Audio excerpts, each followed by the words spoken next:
Guide చేస్తూ ఉంటారు అనమాట.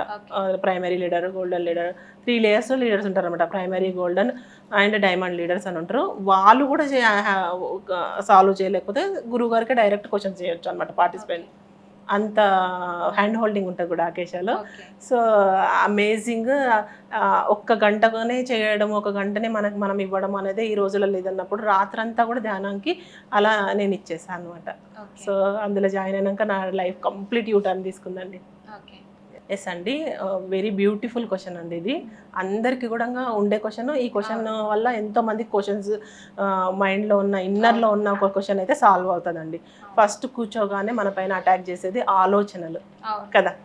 సో ఖచ్చితంగా ఆలోచనలు వేస్తాయి. ఎందుకంటే మనం ఎప్పుడు కూడా కామ్గా కూర్చున్నదే లేదు కదా. ఎప్పుడు ఎవరి గురించి ఒకరి గురించి మాట్లాడడం, ఎవరి గురించి ఒకరి గురించి ఆలోచించడము, వాళ్ళు అట్లనరి వీళ్ళు అట్లనరి, నాకు లైఫ్ ఎందుకు ఇట్లా అయిపోయింది, నేను అది చేయాలనుకున్నా ఇది చేయాలనుకున్నా ఏదో చేద్దామని చెప్పేసి అవే తప్పించి ఎప్పుడు కూడా మనం సెల్ఫ్ గురించి ఆలోచించలేం కదా. ఎప్పుడు ఇతరుల గురించి ఆలోచించి ఒక ఊబిలాగా క్రియేట్ చేసేసుకుంటున్నాం మన లైఫ్ని.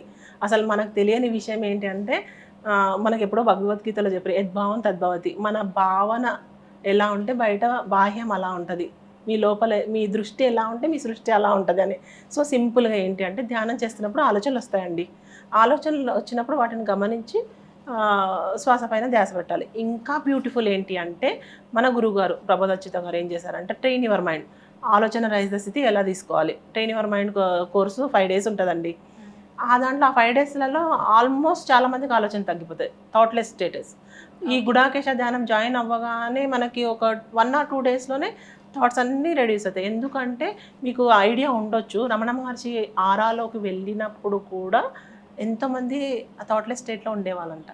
సో ఇది ఇక్కడ మేము ఎక్స్పీరియన్స్ అవుతున్నామండి. గుడాకేశ జాయిన్ అవ్వగానే సార్ గురుగారి ఎనర్జీస్లో మాకు ఫస్ట్ ప్రాక్టీస్ అయిపోతుంది థాట్లెస్ ఎలా అనేది. శ్వాస పైన ధ్యాస పెడతాము. చేస్తూ చేస్తూ చేస్తూ చేస్తూ వెళ్తున్న కొద్దీ ఒక స్టేట్ వచ్చేసరికి మేము నిజమే కదా ఈ థాట్లెస్ని ఎంత బాగా ఎంజాయ్ చేస్తున్నాము, మా లైఫ్ని ఎంత బాయిలో కప్పలాగా చేసేసుకున్నాము ఆలోచన ద్వారా అనే ఎక్స్పీరియన్స్ అయితే వస్తుందండి. ఆ అవేర్నెస్ వచ్చేస్తుంది.